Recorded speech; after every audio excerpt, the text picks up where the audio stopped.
Hare Krishna.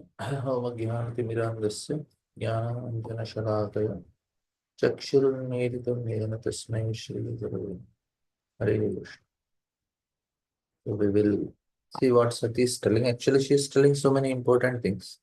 We will try to just highlight few things and try to remember them. At the end of the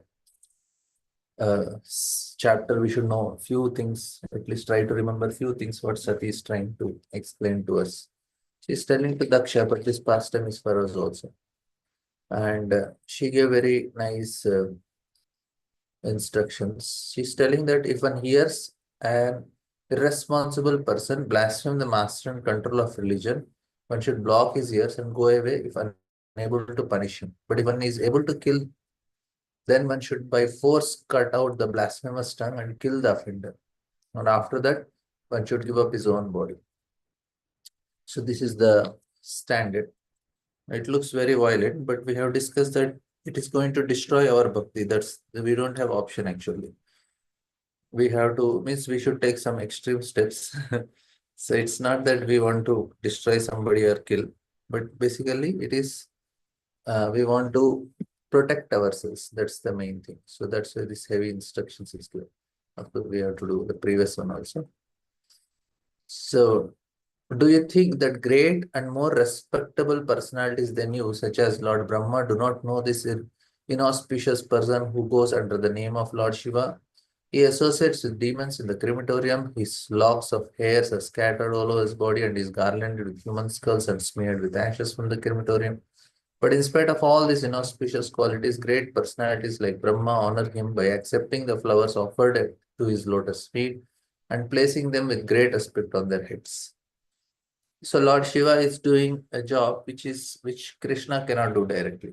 So he is doing on his behalf. That's why, the main difference is Lord does not deal with the energy of material nature. Only Shiva deals. She deals with Durga Devi.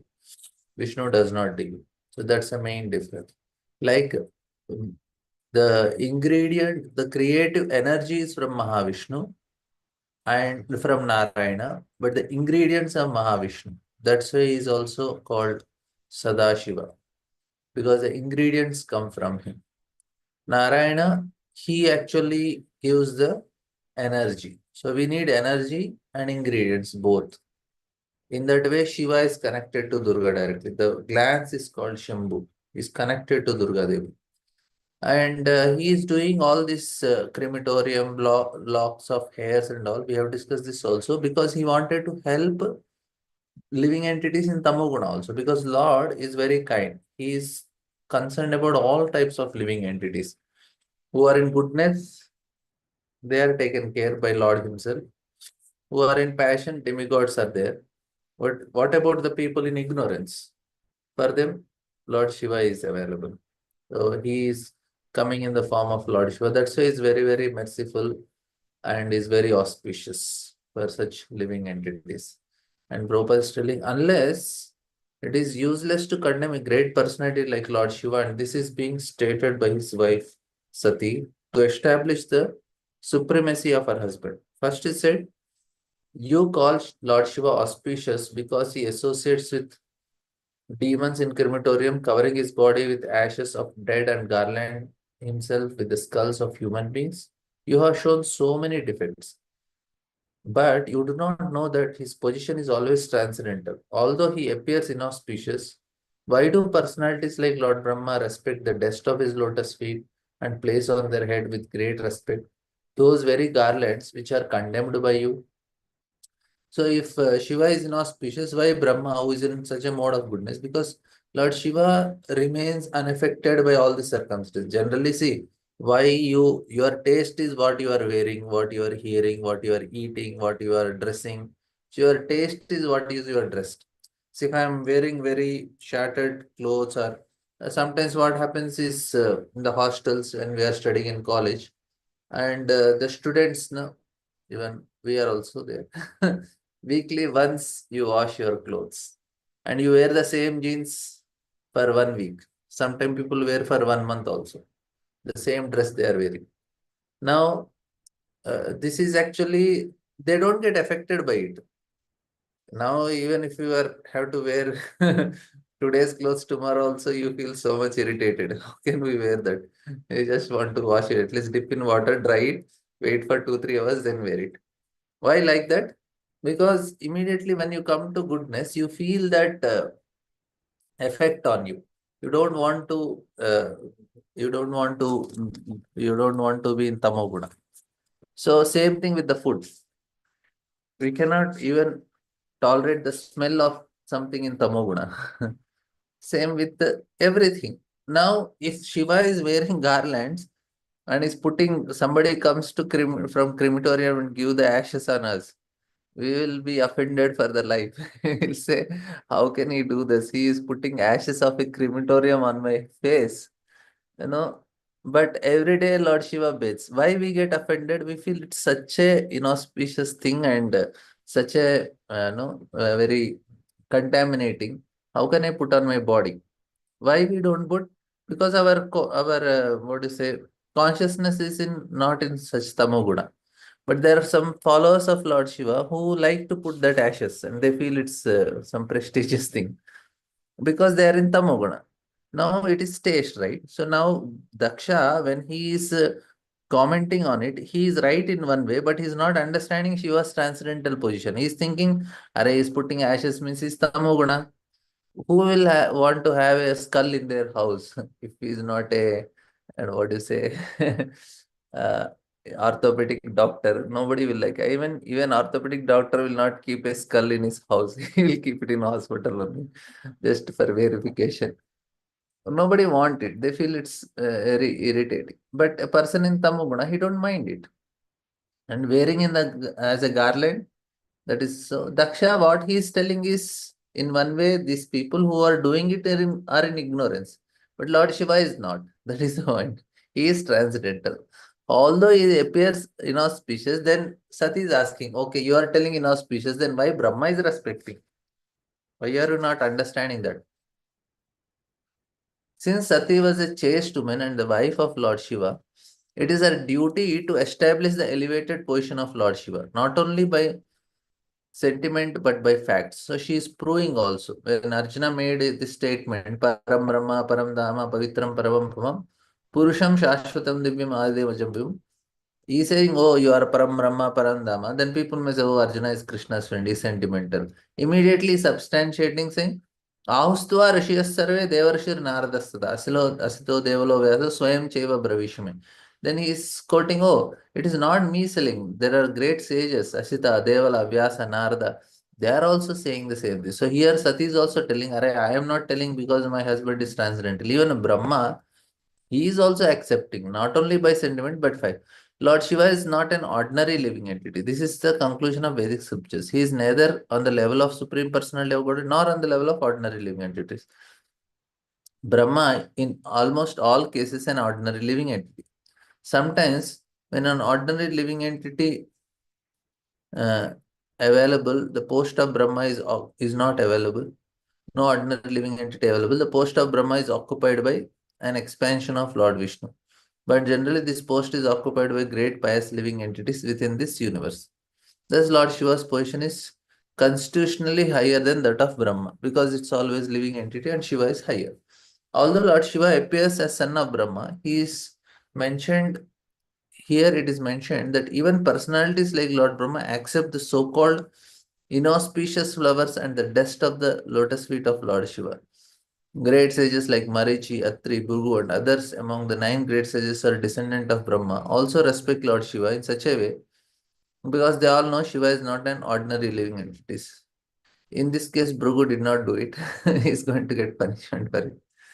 In many Puranas, it is sometimes asserted that demigods is elevated to such a high position that is almost on an equal level with the Supreme Personality of God. But the conclusion, Lord Vishnu is the Supreme Personality of God, is confirmed in every scriptures. Lord Shiva is described in the Brahma Samhita to be like curd or yogurt. Curd is not different from milk, since milk is transformation into curd. In one sense, curd is also milk. Similarly, Lord Shiva, in one sense, the Supreme Personality of Godhead, but in another sense, is not just as curd is milk. Although we have a distinction between the two. So this is very clear. These descriptions are in the Vedic literature. Whenever we find that a demigod occupies a position apparently more elevated than the Supreme Personality of Godhead, it is just to draw the devotee's attention to that particular demigod.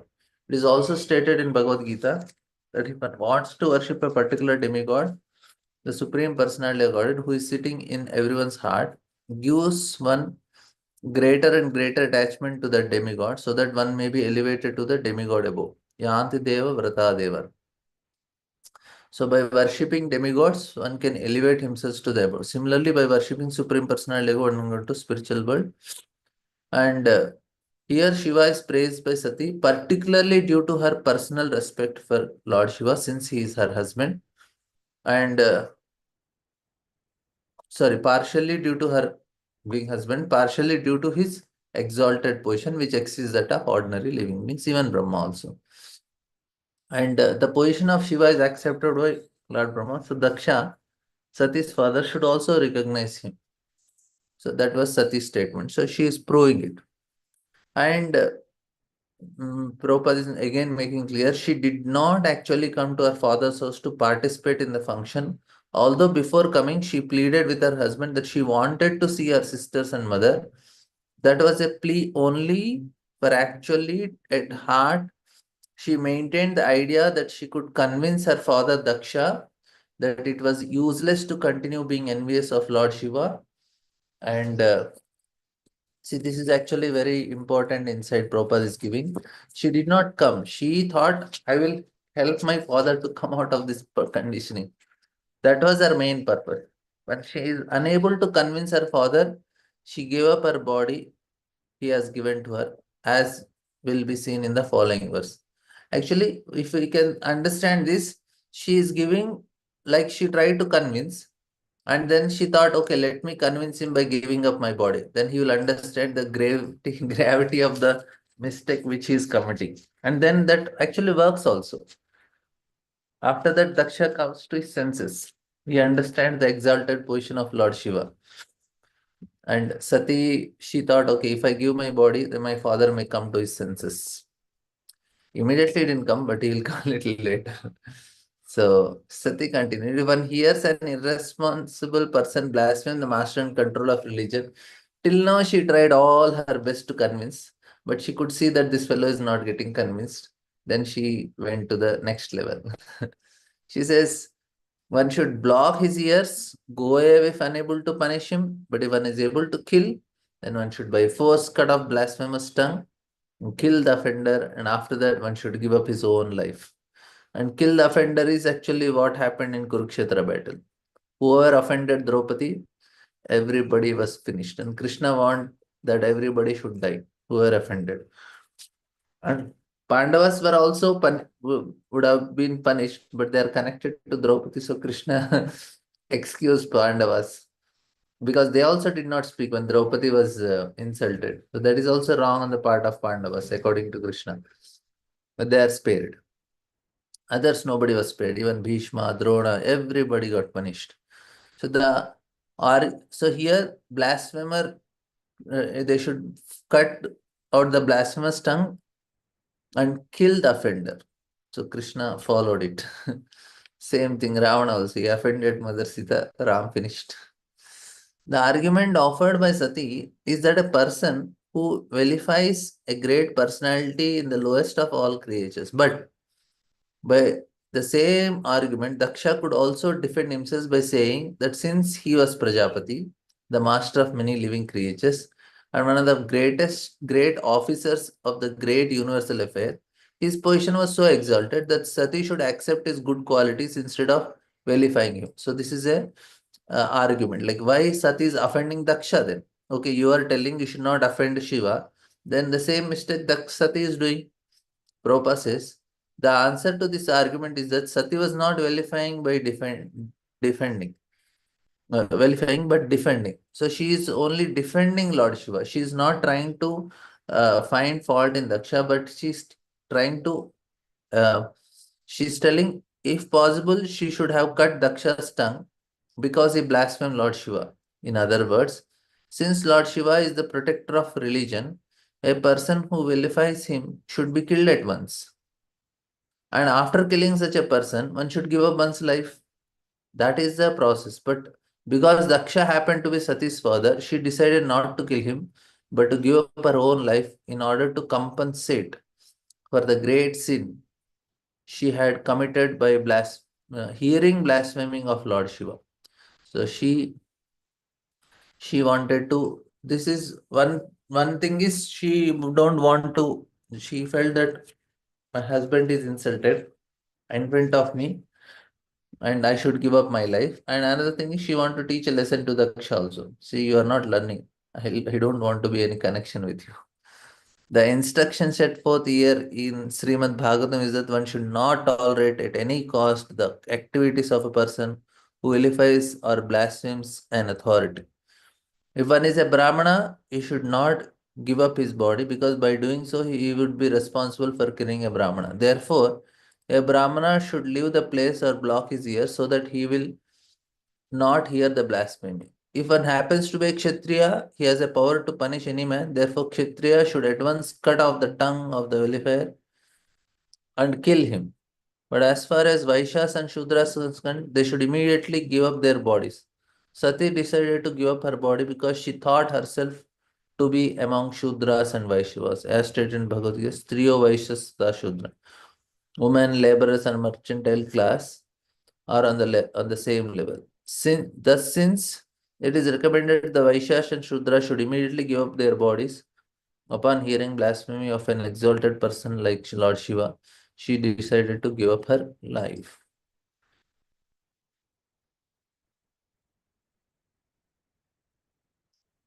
अतस्त्वयोपन्नमिदं कलेवरं न धारयिष्यसि स्थितिकण्टकगर्हिणः जग्धस्य मोहाधिविशुद्धिमन्दसो जुगुप्सितस्योद्धरणं पचक्षते.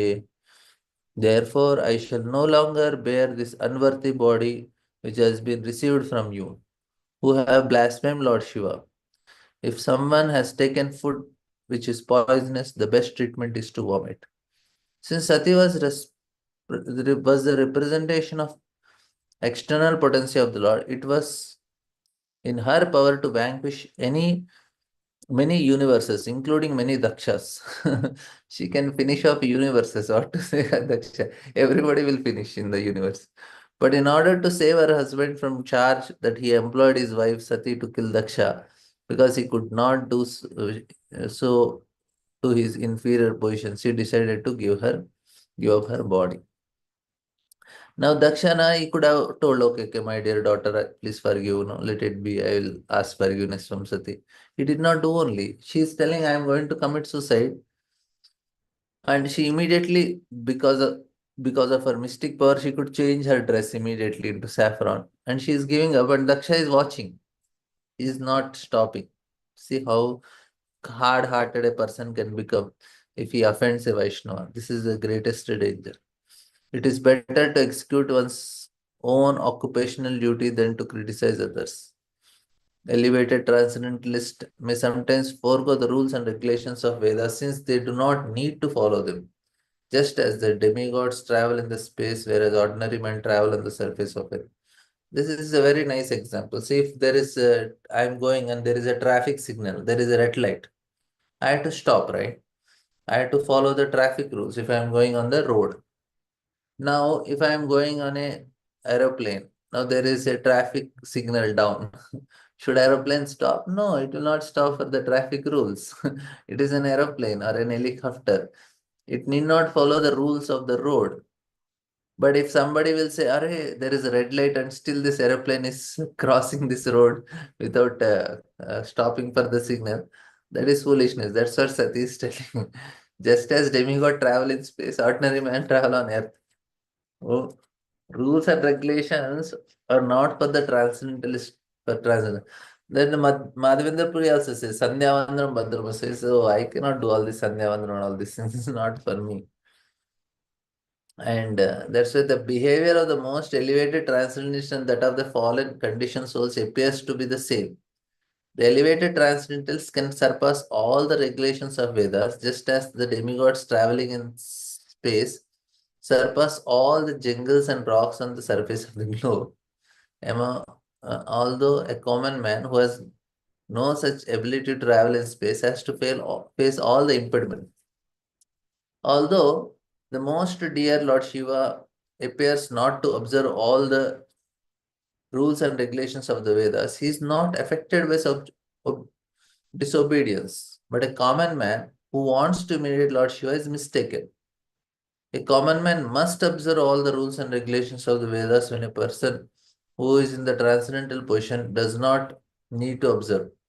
Like Shankaracharya, he was going with his disciples. Once he goes to, was going by and there was some liquor shop or something. And Shankaracharya takes and drinks and says, oh, this is also Brahman, I am also Brahman. Brahman is enter into Brahman. All these disciples said, wow, this is something good. They also took. They said, Brahman is entering Brahman. Shankaracharya says, these people are imitating me. Then he goes to a blacksmith shop and there was a molten iron and he takes it and he drinks and says, Brahman is entering into Brahman. And then his disciples think, my God, if we do it, we'll all dead. So this is the point that we cannot imitate Lord Shiva because he's beyond the rules. That's what. But a common man who wants to imitate Lord Shiva is mistaken. A common man must observe all the rules and regulations of the Vedas, which a person who is in the transcendental position does not need to observe. Daksha found faults with Lord Shiva for not observing all the strict rules and regulations of the Vedas, but Sati asserted that he had no need to observe such rules. It is said that for one who is powerful like the sun or the fire, there is no consideration of purity or impurity. The sunshine can sterilize an impure place, whereas if someone else were to pass such a place, he would be affected. So one should not try to imitate Lord Shiva. Rather, one should strictly follow one's prescribed occupational duties. One should never vilify a great personality like Lord Shiva. So this is what Prabhupada is trying to help us understand. Karma pravrittim cha nivrittim api ratam veda vivichobhya lingam ashritam viroda tad yugapadik kartar bhayam tata brahmani karma narchati. In the Vedas, there are directions for two kinds of activities. Activities for those who are attached to material enjoyment and activities for who are materially detached. There is Pravritti Marga and Nivritti Marga. In consideration of these two kinds of activities, there are two kinds of people who have different symptoms. If one wants to see two kinds of activities in one person, that is contradictory. But both kinds of activities may be neglected by a person who is transcendentally situated. So there is Pravritti Marga, Nivritti Marga. But somebody who's transcendentally situated, he is beyond Pravritti and Nivritti. So Prabhupada is going to write this. He says that the Vedic activities are so designed that the conditioned soul who has come to enjoy the material world may do so under direction so that at the end he becomes detached from such material enjoyment and eligible to enter into the transcendental position. The four different social orders, Brahmachari, Grahastha, Vanaprastha, and Sannyas, gradually train a person to come to the platform of transcendental life. The activities and dress of a Grahastha or householder are different from those of a sannyasi, one in the renounced order of life. It is impossible for one person to adopt both orders. This is a sannyasi cannot act like householders, nor a householder act like a sannyasi, because both are different. They have different engagements, and Lord Shiva is transcendental position. So this is something beyond both of these, because he's always observed in Lord Vasudeva. So he's in a Paramahamsa stage. So he's beyond a sannyasi. So Madhavendra Puri is not a son. is not following the rules of a sannyasi also because he is Paramahamsa. So the transcendental position of Lord Shiva is also explained in Bhagavad Gita. It is stated that when one fully engaged in transcendental service of the Lord, by performing activities without fruitive results, one is elevated to the transcendental position. At that time, he has no obligation to follow the Vedic injunctions or the different rules and regulations of the Vedas. When one is above the direction of the Vedic ritualistic injunctions for attaining different allurements and is fully absorbed in transcendental thought, which means to the Supreme Personality of God in devotional service, one is in the position called Buddhi Yoga, like that.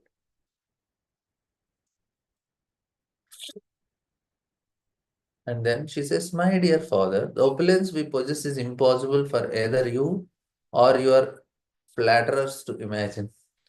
For persons who engage in fruitive activities by performing great sacrifice are concerned with satisfying their bodily necessities by eating food offered as a sacrifice. We can exhibit our opulence simply by describing to do so, desiring to do so. This can be achieved only by great personalities who are renounced, self-realized souls. So the opulence, what we have materially, is in the modes of nature. And what opulence Lord Shiva is having is transcendental. So which is beyond matter, which is beyond the three modes. So that's a great difference is there. So this is a very important understanding. Uh, just a minute.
Hare Krishna, I'm sorry, just.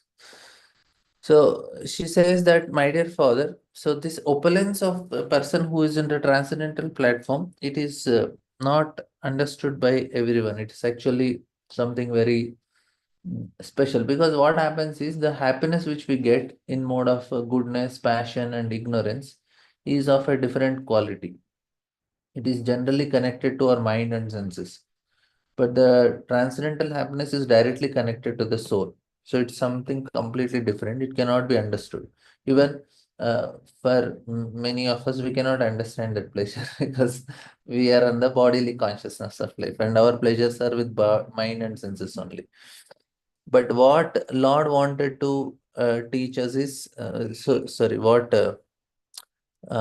what is explained here by Sati is, we cannot appreciate only, and she is talking about us also. We cannot understand. We only know that Prabhupada is something special, Bhaktisiddhanta is something special, or spiritual masters are experiencing something pleasure, but we cannot experience it. It's not easy like that. Sati's father was under the impression that he was exalted in both prestige and opulence, and that he had offered his daughter to a person who was not only poor but devoid of all culture. And this is how we know that we cannot appreciate, because we still have appreciation for rich people, famous people, and very, if Prime Minister of India is coming to a temple, and some sannyasi is coming to temple, and whom like you are going to get a 5 minutes appointment from the Prime Minister of India, and then 1 hour appointment with from some sannyasi, and many of them will prefer at least some photo with Modi. So why? Because we feel that is also a great opulence and there is appreciated. No, 1 hour we are sitting in morning with Balram Shakti Prabhu is cannot be compared even with 5 minutes 1 hour association with Modi also, because that is not going to give anything. This 1 hour class which we are going to get, it is much more valuable, because we don't know the spiritual opulence. That's why we may appreciate. Hey, you got to meet Prime Minister of India. Wow, such a great thing. No, you got to attend 1 hour of morning Bhagavatam class. That is actually great thing, because we should know the difference. That's why Sati is trying to tell, and Prabhupada is telling. Her father might have been thinking that although she was a chaste woman, greatly adherent to her husband was in deplorable condition. To counteract such thoughts, Sati said that the opulence possessed by her husband could not be understood by materialistic persons like Daksha and his followers, who were flatterers and were engaged in fruitive activities. Her husband's position was different. He possessed all opulences. For us, more than Prime Minister of India is Balram Shakti Prabhu or our spiritual master. Please try to understand. Because the opulence which Balram Shakti Prabhu possesses, or our spiritual masters possess, is not there with Prime Minister of India also, or any of the rich people, Adani, Ambani. Nobody have that opulence. This is something very special. We have to have that faith. Sati said that the opulence possessed by her husband could not be understood by materialistic person like Daksha and his followers, who are flatterers and were engaged in fruitive activities. So all these people who are there above top, the leaders of the world, they're all fruitive activities only. Her husband's position is different. He possesses all opulences, but he did not like to exhibit them. Therefore, such opulences are called avyakta, or unmanifested. But if required, simply by willing, Lord Shiva can show his wonderful opulence, like Kardamanina.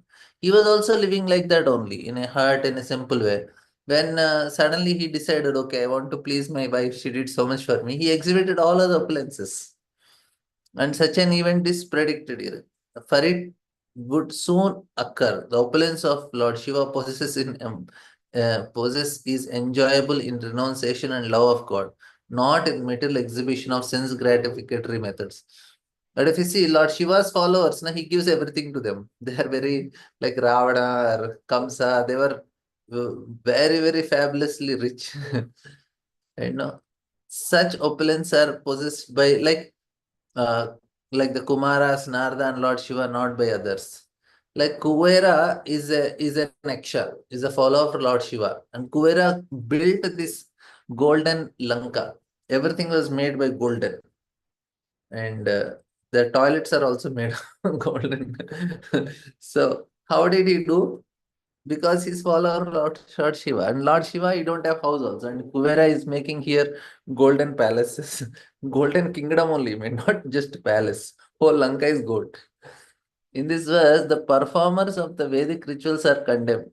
They have been described here as Dhuma Vartmabhi, those who maintain themselves on the remnants of sacrificial food. These are two kinds of foodstuffs offered in sacrifice. One kind is food offered in the fruitive ritualistic sacrifices, and the other, the best, is food offered to Vishnu. Although in all cases Vishnu is the chief deity or the sacrificial altar, the performers of fruitive rituals aim to satisfying various demigods to achieve in return some material prosperity. Real sacrifice, however, is to satisfy Lord Vishnu, and the remnants of such sacrifice are beneficial for advancement in devotional service. The process of elevation by performing sacrifice other than those aimed at Vishnu is very slow. Therefore, it has been condemned in this verse. Vishwanath Chakra Thakur has described the ritualistic performer to be like crows because crows delight in eating the remnants of food which have been thrown into the dustbin.